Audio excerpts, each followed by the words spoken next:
Welcome to the Daily History Chronicle. Each day, we travel back to discover a pivotal moment that changed the world. These aren't just dates and facts. They're stories of courage, conflict, innovation, and consequence that still echo through our lives today. Are you ready to explore? Let's see what happened on this day in history. It is 4 o'clock in the morning, Washington, D.C., March 30th, 1867. In a candlelit room in the State Department building, two men are still awake. They've been at this all night. Secretary of State William Seward on one side of the table, Russian diplomat Baron de Stoeckl on the other. The ink is still wet on a piece of paper between them. With that handshake, $7.2 million in gold changed hands, and 586,000 square miles of North American territory, an area larger than California, Texas, and Montana combined, was transferred from one empire to another.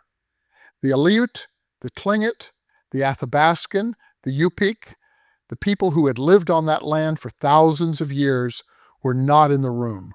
Nobody had thought to invite them. And here is the thing history doesn't tell you. The United States didn't actually buy Alaska that night. It bought something else entirely, something that wouldn't be fully resolved for another 104 years. This is the Daily History Chronicle, where we explore the moments that shaped our world and discover why they still matter today. I'm Richard Backus, and today we're going back to that room, to that handshake, to ask a question that has never really been answered. Who actually bought Alaska, and who had the right to sell it? And here's what fascinates me about this moment. We think we know this story. Every American history student gets the punchline. Seward's Folly, critics called it, a fool's errand, frozen wasteland, while Russia. The press had a field day, and then, of course, gold was discovered, then oil, and suddenly Seward looked like a genius. The joke was on the critics. That's the story. Tidy, satisfying, wrong, or at least dangerously incomplete. Because understanding what happened on March 30th, 1867, requires holding at least four truths simultaneously. Russia was selling land it never truly owned.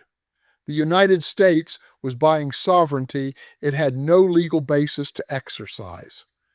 The journalists mocking the deal were actually in the minority. Public opinion largely supported the purchase. And the indigenous peoples of Alaska, who had lived there for 10,000 years, were legally in a class somewhere between invisible and hostile. All four of those things are true. All four matter. And the consequences of that 4 a.m. transaction are still playing out right now, today, in ways most of us have never connected to a handshake in 1867. Picture this. It's 1867, and the American Civil War ended just 2 years ago. The country is still bleeding. President Andrew Johnson and Congress are locked in a brutal battle over Reconstruction. The national mood is exhausted, suspicious, and fractious. Into this moment steps William Seward, Lincoln's former Secretary of State, a man who survived an assassination attempt on the same night Lincoln was shot, his jaw shattered by a knife, still bearing the scars. Seward is a committed expansionist who has spent 2 decades dreaming of a Pacific empire for the United States. He envisions a nation whose influence sweeps from the Atlantic to Asia, with Alaska as the northern hinge of that vision. The Russians, meanwhile, are in a very different kind of trouble. The Crimean War bankrupted them. The fur trade that had sustained their Alaskan venture was collapsing. Sea otters hunted nearly to extinction. And Tsar Alexander II had concluded correctly that in any future war with Britain, the Royal Navy could sail up and take Alaska without much difficulty. Better to sell it to the Americans and use the cash. So Stoeckl comes to Seward. They negotiate through the night, and at 4 in the morning, they sign. Let me build the clock for you, because the first thing worth unpacking is the Seward's Folly myth itself. Here's what the evidence tells us. Most Americans didn't think this was a folly. A few newspapers, particularly Horace Greeley's New York Tribune, mocked the deal savagely. Seward's icebox, Johnson's polar bear garden. Good copy. But Senator Charles Sumner, chair of the Senate Foreign Relations Committee, had spent years studying Smithsonian expedition records on Alaska and understood exactly what was there. He spoke in favor of the treaty for more than 3 hours on the Senate floor. The Senate voted 37-2 in favor. 37-2. So why do we remember Seward's Folly? Because funny nicknames stick and 37-2 Senate votes don't make good stories. We took a few hostile newspaper columns and turned them into the consensus of the era. History does this all the time. The memorable outlier overwrites the actual record. What was actually considered folly in some quarters wasn't the purchase itself. It was the secrecy surrounding it. Seward negotiated the whole thing without congressional input. Johnson was mired in impeachment proceedings. The House delayed appropriating the money for over a year, less because they opposed Alaska than because they opposed Johnson. The territorial politics were domestic. Alaska was the football. But here's where it gets genuinely complicated. Russia's presence in Alaska began in the 1740s, when fur traders, the Promyshleniki, pushed across Siberia and over the Bering Sea. Their treatment of the indigenous population was, in many places, catastrophic. On the Aleutian Islands alone, the combination of warfare, disease, and outright enslavement collapsed the Aleut population from perhaps 12,000 to around 1,500 within 50 years. Entire communities wiped out. By the time Stoeckl signed that treaty, permanent Russian settlers in Alaska numbered 483. 483. In a territory the size of California, Texas, and Montana combined. The indigenous population, Aleut, Tlingit, Yupik, Athabaskan, Haida, numbered somewhere around 50,000. The Russians didn't govern most of Alaska. They barely touched it. A Russian diplomatic memorandum written just after the transfer acknowledged plainly that the great majority of Alaska natives freely used the natural resources and occupied Alaska without contact with or restraint by the Russian government. Russia was selling territory it had claimed, exploited, and largely abandoned. The question of whether it had the right to sell land to which indigenous people held prior title was not raised by either government. It was not considered relevant. And this is the part that stops me cold every time I sit with it. The United States didn't buy Alaska. It bought the right to negotiate with the people who actually owned it. Under the Treaty of Cession, Russian citizens could choose to return to Russia or become American citizens within 3 years. Alaska natives, however, were placed in a separate legal category. They were not eligible for U.S. citizenship. They were subject to U.S. law, but without the protections of citizenship. They were effectively treated as wards of a military district, governed by General Ulysses S. Grant's appointee. The Tlingit people, in particular, made their position clear from the start. They had not lost their land in war, had not signed any treaty ceding it, and had not sold it to Russia. They claimed, with perfect legal logic, that the Treaty of Cession was a transaction between two governments over land neither of them owned. The U.S. government's response initially was to send in the army. When a Tlingit reparations dispute ended with 2 prospectors killed, General Davis loaded troops onto a steamer and burned the entire Cake village to the ground. The Kulk had already evacuated. Davis burned empty houses to make a point. Think about that. The United States had just paid $7.2 million for the right to govern a territory, and its first significant act of governance was burning indigenous homes. This was not Seward's vision, but it was the reality on the ground. Seward had written years earlier, in a moment of expansionist euphoria, "Our population is destined to roll its resistless waves to the icy barriers of the North, and to encounter Oriental civilization on the shores of the Pacific."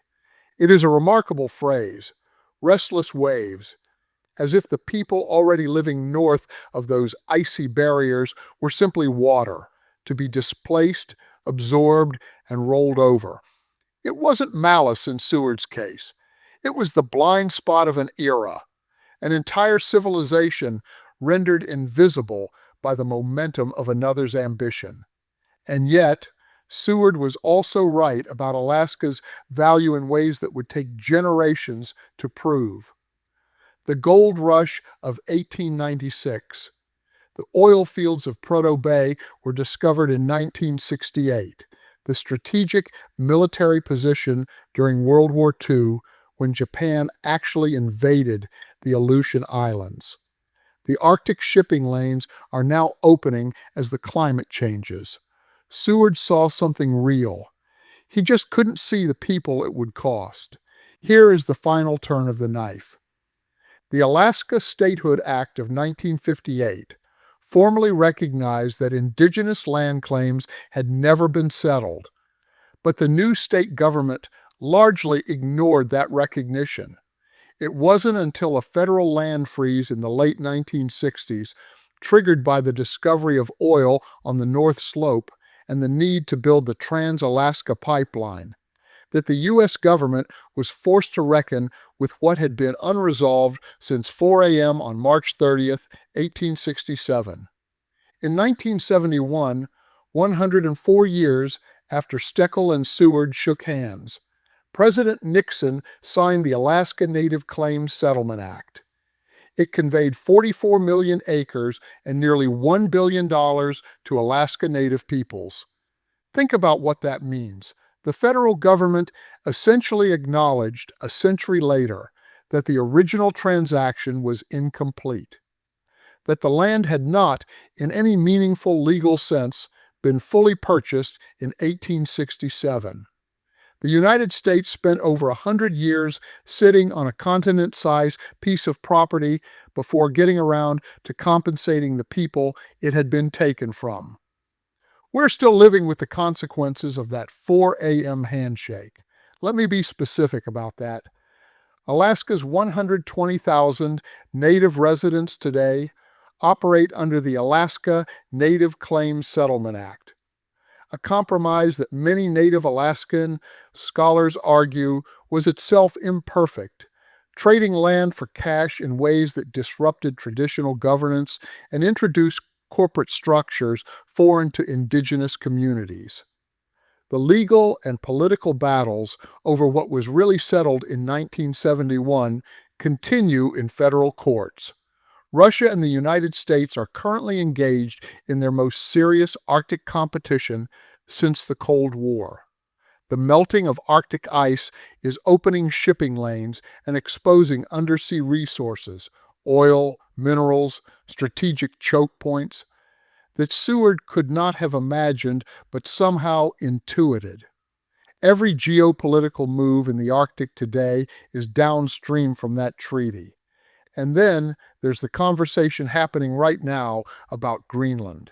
An American president publicly floating the idea of purchasing a territory whose 56,000 Greenlandic residents, mostly Inuit, have made abundantly clear they weren't consulted and don't consider themselves for sale. We have seen this film before. We know how it starts. In 1867, it started at 4 in the morning, with 2 men and a pen, and no one from Alaska in the room. The question of who has the right to negotiate over the land where people already live, that question is not historical. It is alive, and it is urgent. The historian Patricia Limerick once wrote that American expansion operated through the persistence of the belief that one people's misfortune is another people's destiny. Seward believed it. The Senate believed it 37-2. The press believed it enough to argue about the price, not the principle. I find myself thinking about what it means to be invisible at the moment your world changes. The Tlingit elders who woke up on October 18, 1867, the day the formal transfer ceremony took place in Sitka, had no idea that two governments had agreed to govern them. They were not enemies. They were not consulted. They were simply not in the frame. That's the thing about power. It doesn't require your participation. It requires only your presence. So, what do we make of all this? Seward was a strategic genius who couldn't see past his own civilization's assumptions. Russia made a rational calculation about an asset it had largely stolen. The U.S. Senate made a sound investment in a transaction that was legally incomplete. The Alaska natives who owned the land existed in a legal limbo for a century before receiving partial and still contested acknowledgement of their claims. And the Folly that everyone remembers was mostly a myth, a few good newspaper columns that outlasted the truth. All of these things are true. All of them coexist. None of them cancel the others. That's history doing what history always does, refusing to be simple, even when we desperately want it to be. I'm Richard Backus, and this is the Daily History Chronicle. Tomorrow we'll explore another moment that shaped our world. Until then, a few questions are worth sitting with. When two governments negotiate over territory, at what point does the consent of the people living there become relevant? And who gets to decide? Seward's vision of American Pacific power proved prescient. Does a leader's correct strategic instinct absolve the human cost of how that instinct was pursued? And if a transaction isn't legally complete for over a century, was it ever really a transaction, or just the beginning of a longer, slower reckoning? Because that's what March 30th, 1867 teaches us. Not just about the price of land, but about who gets to set that price and whose silence is mistaken for consent. Thank you for your time. If you enjoyed this episode, please subscribe. If you really enjoyed it, please tell a friend. I hope you'll join me again tomorrow for more of our shared history.